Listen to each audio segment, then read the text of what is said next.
calendar, you will be, should you make it, 6 days sober on the most important drinking night of the year, New Year's Eve, amateur night. I knew that even if I made it to December 31st, I wouldn't make it any further. I was doomed before I started. Of course, I was getting ahead of myself, as I am now. I should start at the beginning, the day I quit, day 1. Actually, no, I should start before the beginning. The days I tried and failed to get sober, when I'd quit and then immediately unquit the second I felt a craving, the second I felt anything at all. I should start there, before I stopped. That's the real beginning. Actually, no, I should start before then, at the real beginning, June 10th, 1935. That's the day Dr. Robert Smith, an Akron-based proctologist and lead singer of The Cure, took his last drink and got sober with the help of Bill Wilson, a failed New York stockbroker. The birth date of Alcoholics Anonymous. Or I guess we should start before that? How's April 2nd, 1840? That's when 6 alcoholics founded a mutual aid society, the Washingtonians, and found a way to stop drinking by helping one another. Shoot, I don't know where to start.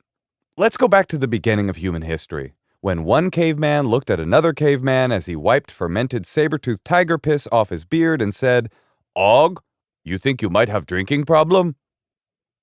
Seemingly from the time humankind learned the counterintuitive process of rotting a beverage to make it taste worse and you feel better, there have been those who lost control.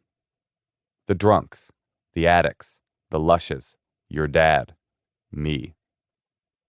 Throughout this section, I will be using the terms alcoholic and addict, drugs and alcohol, and high and drunk interchangeably.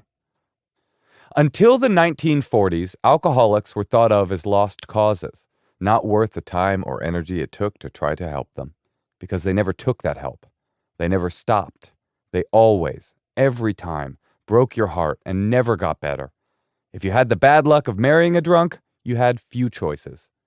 Pray for a miracle of healing, kill your spouse, pray for the miracle of your spouse spontaneously dying. The dead spouse option was by far the most likely to occur.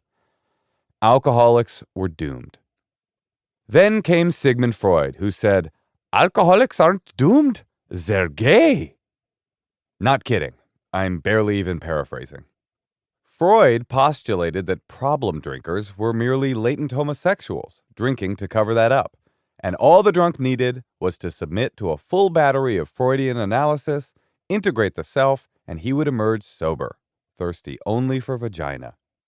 If you can believe it, Freud's theories did not make a huge impact on recovery rates for alcoholism. By and large, heading into the 1930s, hospitals straight up wouldn't treat alcoholics, refused at the door. Alcoholism was seen as a moral failure, a weakness of the will. Medicine couldn't treat that any more than it could treat a chronic thief.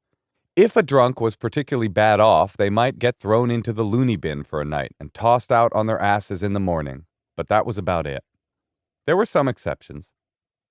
In New York City, an alcoholic could get dedicated inpatient help at a comically dangerous clinic called the Towns Hospital. Charles B. Towns was a former life insurance salesman with zero medical training who just opened a fucking hospital because I guess you could do that back then. The Towns Hospital was a high-priced clinic for well-to-do drunkards and junkies who could afford to pay the upfront fee for a cushy 5-day stay, which included a round of Mr. Towns's notorious belladonna treatment, the recipe to which, and I'm not making this up, was given to him by a mysterious stranger who said he discovered a compound that would cure alcoholism. It was a noxious cocktail of, and I'm not making this up, equal doses of deadly nightshade and insane root. You'd hallucinate, puke and purge, and when you started taking, and I'm once again not making this up, big watery shits, they figured you were ready for discharge. Physical, not rectal. Towns Hospital self-reported a cure rate of 90% based on, and I swear I'm not even making this up, assuming patients who never returned to the hospital had been cured. I guess it never occurred to Mr. Towns that perhaps dying of alcoholism was preferable to riding the snake of the insane root and diarrhea treatment. It was about this time that a new idea began to formulate around the just what is wrong with alcoholics conundrum. What if they